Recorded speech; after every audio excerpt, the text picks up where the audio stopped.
ESPN, ladies and gentlemen, did not put Sage Steele on last night. They had an all-female anchor team, production team, which I support, but it was headlined by Elle Duncan, who supports, I don't know, mutilating kids. And, of course, by Nicole Briscoe, who, supports tweets that disparage our good friend Sage Steele. And you know, ladies and gentlemen, we ain't having it. We ain't having it today, tomorrow, or the next day. I don't care whether you put dogs and cats on the production team or in front, but at least be loyal to your employees. It kind of has me hot. Not crazy hot, not scream up and down, jump on my head and poop snowballs hot. But I'm a little hot about it because you can't put people that are disloyal to colleagues. And if you're going to have an all-female group, the number one anchor in the history, female-wise, of ESPN is Sage Steele. How is she not involved? We know how she's not involved because she's a conservative and they don't like conservatives. And Elle Duncan was the one that broke into different coverages. She's leading the charge. She's lying. She's doing all those things. So she gets she's in the hierarchy at ESPN. And Nicole Briscoe, I don't know what she brings. I guess her husband was a race car driver, Ryan Briscoe. But hey, who cares? No, seriously, who cares?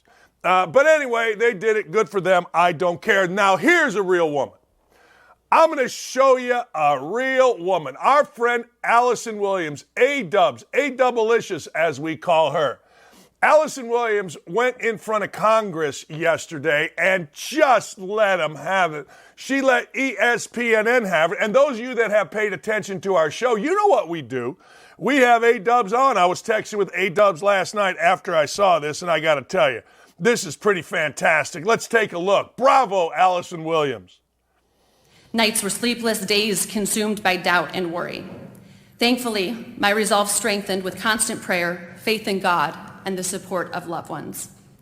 As I, like so many others, tried to come to terms with my new reality and reconsider how to provide for my family, our own elected government officials shamed us.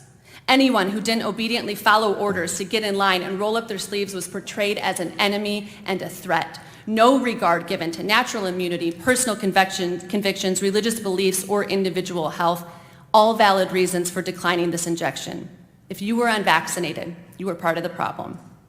And that's why today I hope to be part of this solution, to make sure this type of tyranny never happens again in this great country, that we acknowledge the misguided directives and unnecessary harms done to countless Americans, harms caused not by the virus, but by the response. If we are truly the land of the free, the one thing that should be mandated is that we will never trample the civil liberties and bodily autonomy of our citizens again. How strong is that? How about getting up in front of Congress and going, I asked her, I said, is it daunting going up in front of them? And she said a little bit, but that's what they want you to feel. You know, you come in a room in front of all these guys, they got all their chairs, and she just let them have it. Allison Williams was fired from ESPN, where she was the best sideline reporter that ESPN had. It was widely known because while pregnant, her doctor told her not to get the vaccine. The doctor said, we don't know enough. Same thing. My good friend's brother, the best orthopedic surgeon, heart doctor in the state of Indiana, told his family, which in essence told my family, particularly for women that want to get pregnant. Allison was fired. Allison has since been hired by Fox, which has made Fox way better because of Allison's presence. Everybody's better because of Allison's presence. Well, Allison stood up in front of Congress and let them know. Is anything going to happen? Who knows? You know this and I know this. There's so much money thrown around in this vaccine. Money talks, BS walks. And Allison Williams, though, showed what she is truly about and why I'm so proud that Allison Williams, Sage Steele, and Sam Ponder are my friends and Greg Doyle is my enemy. I'm equally as proud of Doyle being my enemy as I am of those three being my friends. Shohei Ohtani yesterday might have had the greatest day in the history of baseball. I don't know. It was a doubleheader. It was Detroit and it was the Angels, rained out the day before. So yesterday, all Ohtani did was go on the mound in the first game and pitch a shutout. And then all he did in the second game was hit 2 home runs.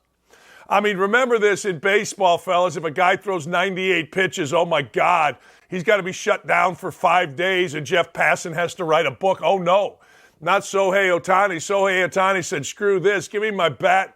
I'm going to go out there and rake. And rake he did. 2 home runs in the second game after pitching a shutout. Now, I got to tell you, I get asked all the time, and it's a discussion right now, should you trade Shohei Ohtani? My answer is no. I was just watching something on MLB Network the other day, and it talks about how they give this kid everything that he wants. They treat him with kid gloves. You cannot be treated better as a professional athlete than Shohei Ohtani is treated. I got to tell you, man, he delivers. I do not want, if I am the Los Angeles Angels, to ever part with him. I do want my general manager and my ownership to put guys around him that understand modern baseball winning. You know, Trout, Ohtani, two guys in baseball, not enough. You need a little Moneyball action. You need some stuff.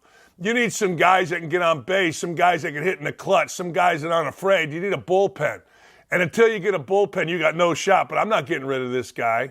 What am I going to get for this guy? 87 prospects? I don't care. I want him. This is generational. The curse of the Bambino was real, people, when Boston traded Babe Ruth. Don't be doing the same thing. Now, I know the Angels haven't been cursed since Donnie Moore back in the 80s. You can look it up for yourself, but don't do it. Don't do it today. Don't do it tomorrow. And don't do it the next day, because that's a bad boy right there. And he is must-see TV.